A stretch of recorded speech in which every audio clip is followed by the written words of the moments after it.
You know, Nate, seeing El Aguila and Manbull put aside their differences in this past week's episode of She-Hulk really makes me think it's probably about time you and I make amends for what happened at your birthday party. I don't think that's gonna happen, Horns. You took your pants off at an Olive Garden and got us all banned for life. It was never-ending pasta night. Yeah, I've been meaning to tell you that's every night at Olive Garden. Really? Wow. Well, now I'm embarrassed.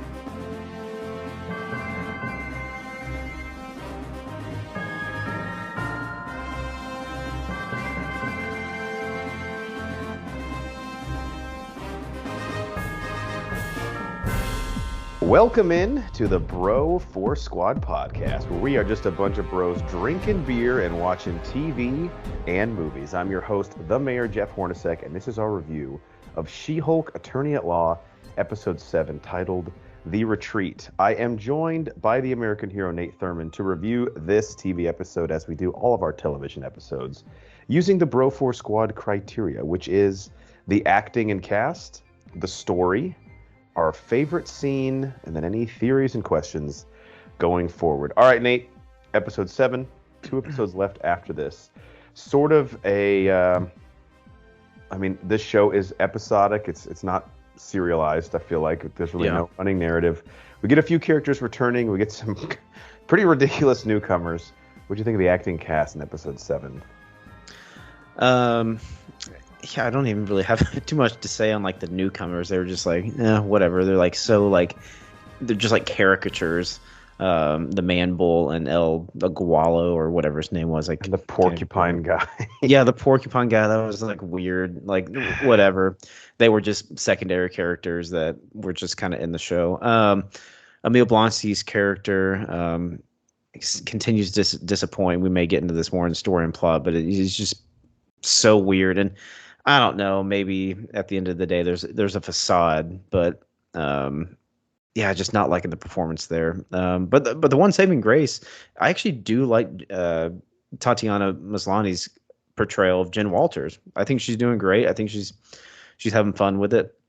But I actually enjoy what she's doing with this character and like what she's bringing to light. I know they're trying to get into more of like the personal side and like now getting into dating and all that, but I don't know, I'm enjoying that part of it, so that's kind of the one shining light for me so far.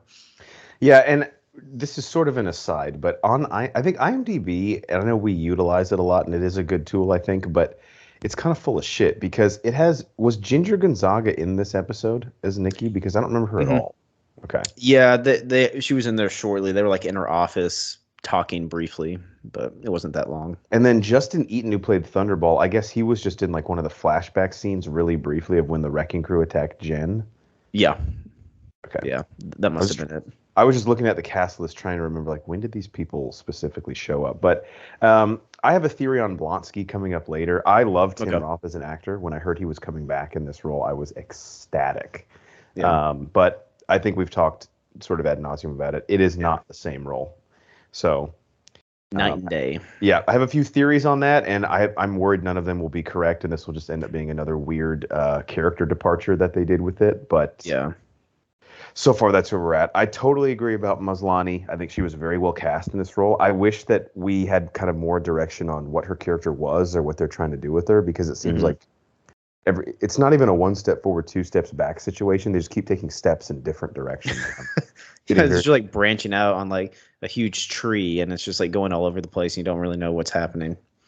It's odd, and there are some very interesting ideas they've introduced with her, but nothing. I mean, that's sort of the theme of this show. I feel like it's like a little kid like on his way to Disney World. He just keeps shouting out like his favorite things in the back seat, but none of them are actually interconnected at all. He's like, I'm gonna eat popcorn, and then we're gonna go on Star Wars, and then I like Jell-O, and you're like, those are all great, but what do they have to do with one another? Yeah, and it's kind of tough to wrap my head around some of the things they're doing, but that's all I have for acting and cast, really. All right, story and plot. This episode was titled The Retreat. IMDb has the synopsis as, quote, Jen visits Blonsky's wellness retreat, meets new friends, and gets in touch with her inner She-Hulk. And I just wrote down, Jen basically goes to the retreat because she's worried, or she's told by his parole officer that Blonsky might have violated his parole. Yeah. We obviously meet some interesting characters, and then this show does what it's done, I think, possibly 3 consecutive episodes where it really only gives us something cool and moves the plot forward in the last 30 seconds. So what do you think of the story? It's a weird device, this episode. What they're doing, like, obviously she's trying to come to the realization of like accepting Jin and She-Hulk as like 2 different people and not getting hung up on other people projecting on her what they think about her. But yeah, it was just a weird device that they used doing this, like this weird group therapy session on Blonsky's retreat.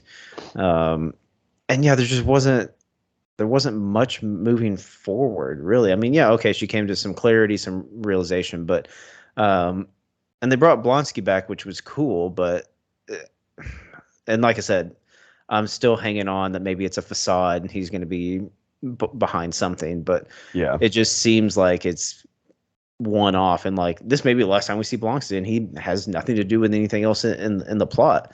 So it was a weird episode. It was bizarre. And one of the things that I think, it doesn't make me like actively mad or dislike the show, but for the show trying to be a comedy, which I think it is, it's really not funny.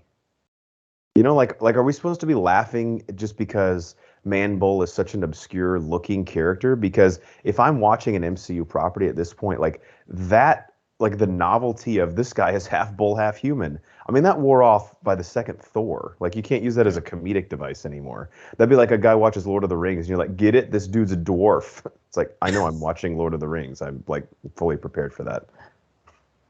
Yeah. Yeah, there's no like laugh out loud moments, which I think they're trying to get you to, but there's nothing that's really hitting like a huge punchline or anything. And I think the last couple of reviews I've kind of come around on like the realization like this just isn't what I was expecting, so it's tough for me to keep up with it. I don't think it's necessarily like that bad of like episode to episode. I don't think it's really that bad of a show. It's just not for me. I don't think it's just not as linear as I would want, and it's not like other Marvel installments that I've seen. So it's weird. It's like episodic. It's like a sitcom, basically. Very much so, yeah. And we need more direction, I think, in the MCU, my opinion. Right.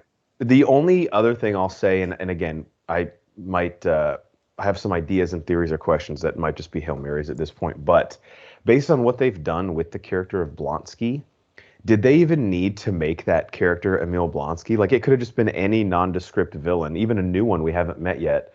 Jen is forced to represent, and then he, might violate his parole. Like, really, there's nothing specific to the Abomination and the character of Emil Blonsky that he needed to be in this show. And especially the way they've written him, it's almost like they weren't interested in Emil Blonsky. They just, like, put him in because he's a Hulk villain. Yeah, they set it up that way, and I think that's kind of one of the reasons we're confused on the misdirection. Like, that's a good point that you brought up. Like, this could have been any other character in the MCU. And you think they bring Emil Blonsky in for this because of his alter ego with Abomination. You think that's going to have some like retributions or like some contributions. Like, it really hasn't played in at all because he's suppressing it. And he's like, for all intents and purposes, from what the audience is seeing, he doesn't have any intentions of bringing Abomination back. So yeah, it's like it's a weird character to bring in for the purpose of what they're doing, because it could have been anyone else, and they could have saved grace by not ruining Emil Blonsky from the 2008 Hulk, because they're completely different, like we've said. Vastly different. Yeah. Are you ready to move on to best scene? Yeah. Mm-hmm. Okay, so there's this episode, I think, essentially, like, of consequence, there's really only one scene, and it's when she accidentally stumbles in the cabin, and they have, or the whatever that building is, and they have like the sort of impromptu group therapy session. Yeah. So I guess if you didn't like that scene, the episode really didn't work for you, and I could take it or leave it. So I'll just say for my best scene, it was the last 30 seconds of the episode where it reveals that Josh has actually been really getting involved in Jen's life for completely ulterior motives. Obviously, probably lied about everything, copied her phone. Still very unsure about what the plot is there. I have a few things I'll mention just before we let Yeah. people go. But I guess the thing I would ask, and again, I'm not trying to bash on the show, it's just an honest question with that scene is, why is this show so afraid of actually telling a story? Because that stuff, despite it kind of jerking us around for 7 episodes, I'm still kind of interested, you know? Yeah. And like it hasn't been like the closer of like every episode. It's been like 2 or 3 episodes where they like tease at this at the end. So it hasn't been consistent at all. And yeah, I don't know why. I don't know if like they're viewing it as like just leave it. Sorry, I was burping. Leaving the audience hanging or like giving some suspense or anything. But it just seems, I don't want to say sloppy, but it just, yeah, it doesn't follow the line. Like I was saying, it's like not like linear. They're just like giving us like little pieces all over the place. And another thing that's making it difficult is like the timeline of this show. Like so everything with Josh, how long do you think their 3 dates were, you know? With the montage, it's tough to tell. Yeah, and like the wedding episode, Banner talked about it on the episode you guys did last week where he was like, or maybe it was you that mentioned it, you're like, does she get the invitation to both be a bridesmaid and come to this wedding on like a Monday when the wedding's on a Thursday? Like what's happening? Yeah, that made no sense either, and there's no explanation. I was like, this all seems to happen so quickly. I don't know what's going on. And like whatever Jen is being set up for, like, is it a long game or is all this like she became She-Hulk and Banner left and Josh and Titania came into her life? Is all this like a month long? I don't really understand quite what's happening. I have no idea where we're at as far as the timeline from like episode 1 to episode 7. I don't know. Could be 3 weeks, could be like 6 months. I don't really. Maybe up to a year. I don't know. I can't keep up with the seasons changing. So did you have another best scene, or was it just basically the end? My notes verbatim say begrudgingly the therapy scene. Mhm. And I mean, as much as like hokey as the characters were, like that were introduced and all that, it did lay some groundwork for some potential down the road. We got 2 more episodes left, with Blonsky having one of the guys in the wrecking crew there with him. Right. So there could be some strings that could be pulled on there. And it was an okay scene. Like I said, in like plot and story, like it's just a weird device to get to where they wanted to go. Like they had to build up this whole new like ranch where he lives at just so she can realize like her self-realization of like, oh, I can accept Jen and She-Hulk and all this stuff. I'm like, okay, there could have been a different way to go about it, and it's just a weird way to like fill a whole episode. But yeah, I mean, that was the whole catalyst of like the episode. I felt like so. Like you said, you could take it or leave it. I enjoyed it, and I kind of just, like I said, I have to get in the right mind frame and be like, okay, that I understand what the show is. Well, I was about to say I understand what the show is doing. I don't, but in just like a sitcom format, I'm like, okay, that was a decent scene.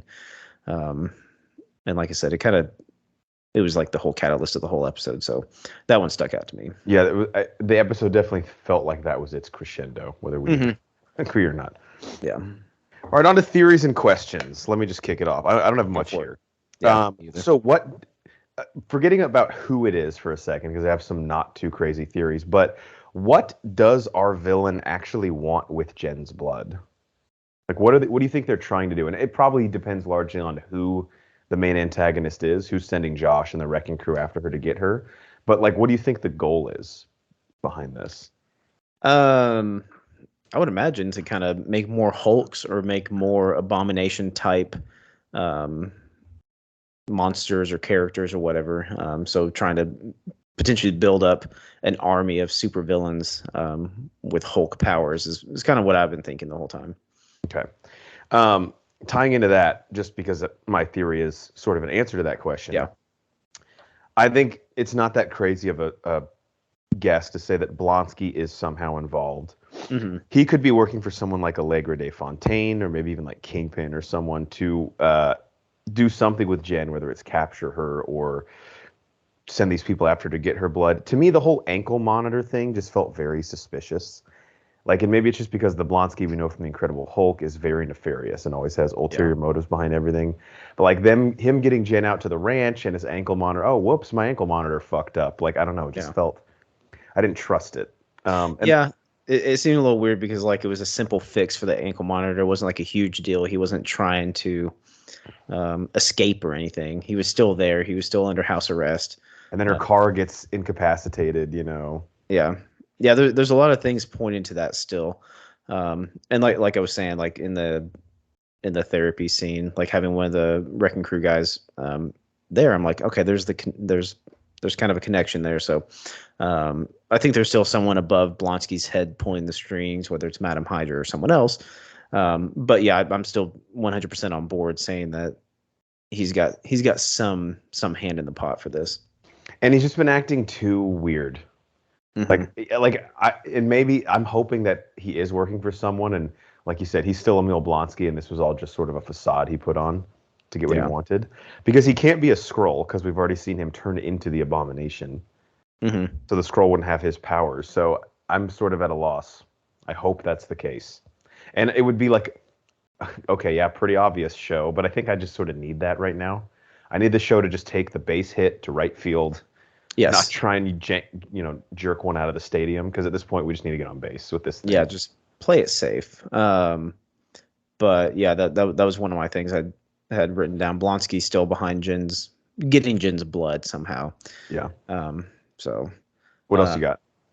Really, I just had that one, and then I just have this other one, which is kind of a weird one, but I think it merits a question.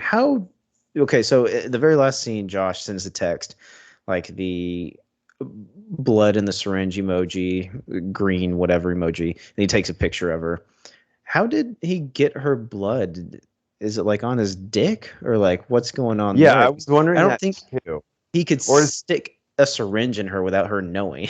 If she let him like not wrap it up, then is he like, we got to swab my dick right now? You know, I don't know if that's going to be like explained, or it's just like TV show movie magic. Like, oh, I hooked up with her, I got close to her, I got her blood, and it's not going to be explained. But like, because I don't want to get too vulgar on the pod, but like if his plan was like, wait till she lets me have unprotected sex with her to get, then he's like, I don't know, maybe that'll take like 3 years of dating before she's like comfortable with it. So yeah, it could be like a long game. Yeah, and I just thought, I was like, he didn't really. All you really see him do is like copy her phone with his phone or whatever he has. But then via the text, it seems like he did get her blood. I'm like, okay, how did you get it? You just had sex. I don't want to get too dirty, but it's getting kind of weird. It is getting weird. How you got it. So I'll be interested to see how that plays out. Yeah, so I was a little confused by that too, but maybe they'll explain it. And then like, is Josh going to come back and she's going to be like, you piece of shit? Or is she just going to like figure out that he was behind all this? Yeah, that's a good question. I could see this theory just popped in my head as we're talking about this, but the Intelligencia website or something, I could see something popping up there. Maybe Josh having a connection there and posting something, and then maybe Nikki Ramos finding something on there because she seems pretty obsessed with it, and tying it back to Josh at that point. Yeah, it would seem that has to be something, because they wouldn't have even brought that up at the end of the last episode for it to. Yeah, and that's another thing. Like, they brought it up, and I think I talked to Banner about this. Like, the design of the website looked very spare. It was like, I don't know, it's from like it's like dark web sort of. Yeah, dark web, early 2000s, like black market type shit. But yeah, they brought that up and like kind of made a big deal about it, and then they briefly mentioned it this time when Jen was on her phone. She's like, "Are you looking at threads on Intelligencia or whatever it is?" So that I think that's gotta play a key point at some venture. Otherwise, I don't think they would have brought it up. No, definitely. I only had one other question, so if you have anything else, you can just go wrap. I'm done. Okay, I guess the one thing I wanted to ask is, and this is again, I disliked Moon Knight. I think I liked every other Marvel show. This show, I'm just sort of like accepting it for what it is, and it's not for me. But having said that, we do have 2 episodes left, and we do know Daredevil is coming in one of those episodes at least. Probably should have worded that differently. Yeah. And I have also heard a rumor that Banner is in the last episode, whether he's with Jen on Earth or it's setting up wherever he is now. I did read that on Twitter. So I guess what I want to ask you is there anything that can save this show for you or us? Or is there like an ending where you're like, you know what, despite all the ups and downs, that would at least end on a high note for me that you think is plausible? Yeah, I still think there's a chance that this can kind of save itself. I don't overall, it's not going to be one of my favorite Marvel installments as far as TV shows that have come out. But yeah, if they give us a little bit more into the Marvel universe, the MCU, like we've wanted for so long, they've been getting kind of teases and stuff. But yeah, something with Banner, I definitely agree. I think that's coming up, and then Daredevil is coming. I think the biggest saving grace would be something with Banner, like leading to a potential another movie with Hulk in it or something, or what, War of the Worlds or War of the Hulks. Yeah, World War Hulk. World War Hulk. Yeah, that was a rumor from the very beginning, like episode 1. So that would, in my eyes, kind of save this. At least giving us a little something to chew on at the very end. I totally agree, but also I don't want like my highlight of the She-Hulk show to just be like that they set up a Hulk movie afterwards. I would 9 episodes to set this one thing up. Yeah, I would feel bad for the She-Hulk character, who, I mean, I'm sure they'll bring in something else. Like she'll obviously be in like Secret Wars or the Kang Dynasty or something. But yeah, where this has gone, I'm interested to see how it ends, because to me it feels like there's a lot of superfluous stuff in this episode. Everything with Wong, honestly, everything with Blonsky, and really outside of her origin, like we haven't gotten much like development with Banner at all. So if he will come back or not, I don't know. It'll be interesting.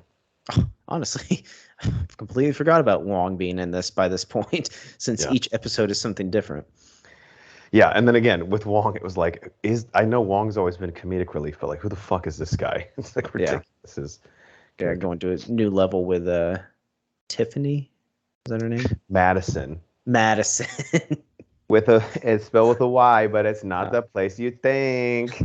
Do you have anything else? No, that was all. All right, well, we got 2 episodes left. We know Daredevil's coming in at least one of them, so that has me excited. And again, I like all the Jen Walters stuff in this show. It's just, don't really understand what the plan is, or if there is one. So we'll see. For the American hero, Nate Thurmond, I'm the Mayor, Jeff Hornacek. We are the Bro Force Squad podcast. Thank you guys for checking us out. Tune in next week as we review episode 8, one of Nate and mine's favorite words, the penultimate episode of the series. Follow us on Twitter at Broforce Squad. We're also on Instagram with that same handle. We're on YouTube, Spotify, Apple Podcasts, Amazon Music, anywhere you find your podcast. Type in Bro Force Squad as 3 separate words, and check out everything that we do on our website at broforcesquad.com. Till next time, we'll see you at Olive Garden. When you're here, your family. When you're here, you are family. That is true.